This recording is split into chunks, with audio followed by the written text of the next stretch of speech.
Hello guys, welcome back to this channel. Guys, इस video में हम लोग बात करेंगे वोडाफोन आइडिया लिमिटेड के बारे में। लेकिन शुरू करें उससे पहले आपसे रिक्वेस्ट करूंगा कि अगर आप इस चैनल को फर्स्ट टाइम देख रहे हैं तो सब्सक्राइब करके बेल आइकन को हिट कर लीजिए ताकि नोटिफिकेशंस आपको मिलती रहेंगी वीडियोस की और आप सबसे पहले उसे देख पाएंगे। तो गाइस, वोडाफोन आइडिया लिमिटेड को लेकर के एक अपडेट है और ये अपडेट बहुत बड़ी अपडेट हो सकती है, राइट। तो इसलिए मैं आप सभी से रिक्वेस्ट करूंगा कि आप पूरा ध्यान से सुनिए और देखिएगा, क्योंकि इससे आपको अलर्ट रहना है। आपकी अलर्टनेस के लिए बेसिकली ये वीडियो है, राइट। तो लेकिन शुरू करेंगे उससे पहले हम लोग जो है वोडाफोन आइडिया लिमिटेड के अंदर बिजनेस की क्या सिचुएशन देखने को मिली फ्राइडे वाले दिन, मैं उसको सबसे पहले डिस्कस करूंगा। तो वोडाफोन आइडिया की बात करें तो एनएससी के ऊपर ओपन हुआ था 10.45 के ऊपर, वहाँ से लो बनाता है 10.15 का और हाई बनाता है 10.60 का एनएससी के ऊपर। लोअर प्राइस बैंड 9.30 का लगा था, अपर प्राइस बैंड 11.30 का लगा था। और अगर आप देखें तो टोटल जो वॉल्यूम ट्रेड करता है एनएससी पे 18,54,63,143, आउट ऑफ विच 21.72% की डिलीवरी है। 10.20 के ऊपर क्लोजिंग देता है जो कि 0.97% डाउन है और 0.10 यानी 10 में से डाउन क्लोज होता है। मार्केट कैप देखें तो 29,310.10 करोड़ रुपए है। वहीं हम बात करें बीएससी के ऊपर के स्टेटस की तो 10.40 की ओपन प्राइस के बाद 10.16 का लो बनाता है और 10.59 का हाई। अपर प्राइस बैंड 11.34 का लगा था, लोअर प्राइस बैंड 9.28 का लगा था। 10.23 के ऊपर क्लोजिंग देता है फ्राइडे वाले दिन और 49.1 मिलियन यानी 4,91,51,208 टोटल क्वांटिटीज ट्रेड होती हैं, आउट ऑफ विच 29.93% की डिलीवरी। मार्केट कैप देखें तो 29,396.30 करोड़ रुपए है। अगर हम गाइस बात करें वोडाफोन आइडिया के अंदर फंड को लेकर के, तो आपको जैसा कि पता है कंपनी जो है लास्ट के कई दिनों से कोशिश कर रही है इसको लेकर के, ऑलराइट। तो ऐसा नहीं है कि ये आपको पहली बार पता चल रहा है कि वोडाफोन आइडिया फंड रेज करने जा रही है, ऐसा नहीं है। आपको पहले भी मैं कई बार बताया है, कई बार अपडेट किया है इसको लेकर के।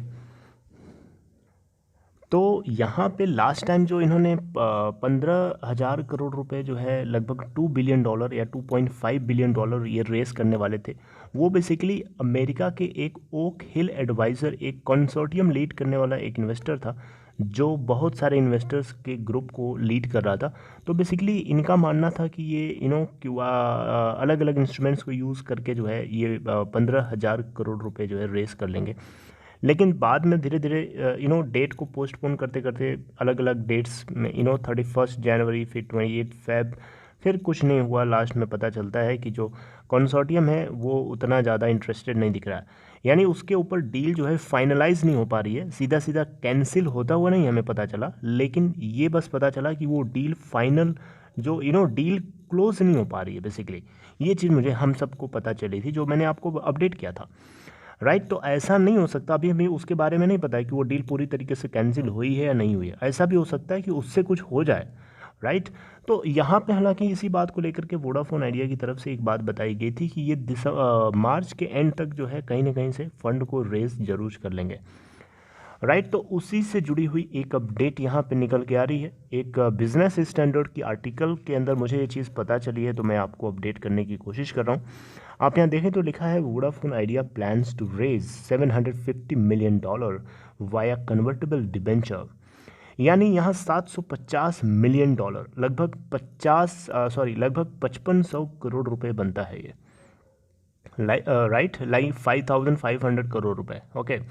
तो यहाँ पे बेसिकली जो है वोडाफोन आइडिया, आपको पता है ये एक जॉइंट वेंचर है, एक जॉइंट वेंचर जेवी कंपनी है, यानी दो लोग, दो प्रमोटर हैं इसके।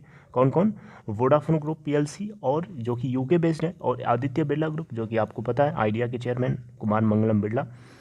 ये दोनों लोग मिल करके हो सकता है ये 5,500 करोड़ रुपए यानी $750 मिलियन रेस करें via convertible bonds to repay its adjusted gross revenue dues and spectrum fees to the government.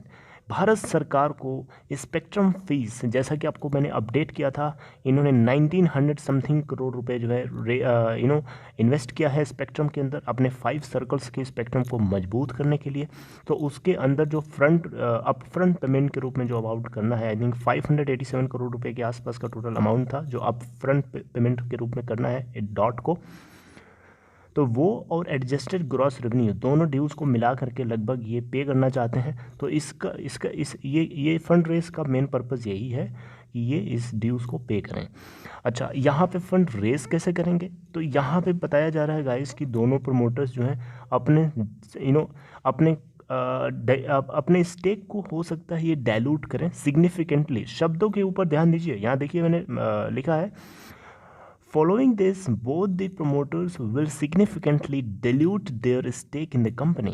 यानी उनकी परसेंटेज आज की डेट में जो भी है उसमें कुछ न कुछ कमी आएगी। डाइल्यूट होने का मतलब क्या होता है? डाइल्यूट होने का मतलब होता है कोई चीज़ अगर 10% है तो वो 10% से उसकी कॉन्सेंट्रेशन कम कर दी जाती है, यानी उसका जो इन्वॉल्वमेंट है थोड़ा सा कम हो जाता है। डाइल्यूट होने का मतलब दो तरीके से कोई चीज़ डाइल्यूट होती है, या तो उस कंपनी के प्रमोटर्स के पास जितनी स्टेक है, जितनी हिस्सेदारी है उसको कम कर लें, या फिर उसके अंदर शेयर होल्डर्स बढ़ा दें, यानी नंबर ऑफ़ शेयर होल्डर्स बढ़ जाएं। किसी चीज़ के ज़्यादा से ज़्यादा लोग अगर मालिक हो जाएंगे तो उस चीज़ के अंदर जो पर्टिकुलर एंटिटी है उसका पहले जितना स्टेक था उतना नहीं रह जाएगा, यानी उसकी एक तरीके से बोलो उसकी जो कॉन्सेंट्रेशन है वो कम हो जाएगी। तो उसी को हम दूसरे शब्दों में बोलते हैं उसकी जो स्टेक है वो डाइल्यूट हो जाएगी, राइट। तो यहाँ पे जो क्लोज डेवलपमेंट चल रहा है ये सोर्सेज से पता चलता है, जो चीज़ें आपको पता है पब्लिक डोमेन में आती हैं उससे पहले जो है बातें लीक हो जाती हैं। तो ऐसा कुछ यहाँ पे भी हुआ, तो ये चीज़ जो है पता चली है, राइट।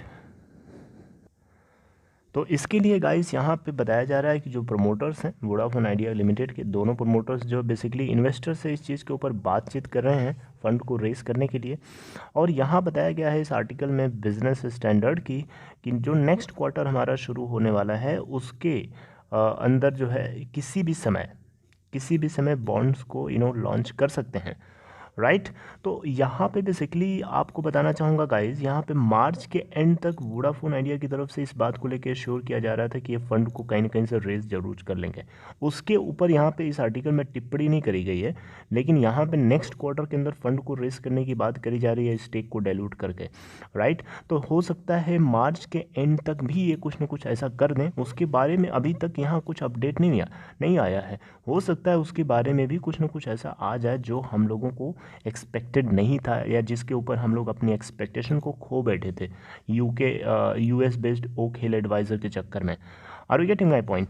तो ये हो सकता है ऐसा। तो इसलिए मैं आपसे बोलना चाहूँगा कि आप लोग अलर्ट हो जाओ, बिल्कुल तुरंत अलर्ट हो जाओ। क्यों ऐसा इसलिए मैं बोल रहा हूँ गाइस, क्योंकि आपको याद होगा अगर आप बहुत पहले से फंसे हुए हो इस कंपनी के अंदर, जब इन्होंने राइट इशू किया था इसका प्राइस 37-38 के आसपास ट्रेड हो रहा था। जैसे ही इन्होंने राइट इशू की बाद मार्केट में क्वाइन किया, वैसे ही वोडाफोन आइडिया का जो स्टॉक है 17, 18, 16, 14, 13, 12 इस तरीके से ट्रेड होने लगा। तुरंत सिग्निफिकेंटली अंदर की तरफ गिर गया, तुरंत गिरावट, भयंकर गिरावट देखने को मिली थी। तो यहाँ पे भी इस न्यूज़ को लेकर के कुछ ऐसा हो सकता है, इसलिए मैं आपसे बोलूँगा अलर्ट हो जाइए, हाई अलर्ट पे हो जाओ। क्योंकि यहाँ पे ये न्यूज़ जो है, आपको पता है न्यूज़ बहुत ही ज़्यादा इम्पोर्टेंट रोल प्ले करती है। न्यूज़ किसी स्टॉक को आसमान पे भी चढ़ाती है और आसमान से उतार भी देती है, राइट। तो इसलिए आप लोगों से रिक्वेस्ट है, आप लोग अपने अपने लेवल से अलर्ट हो जाओ।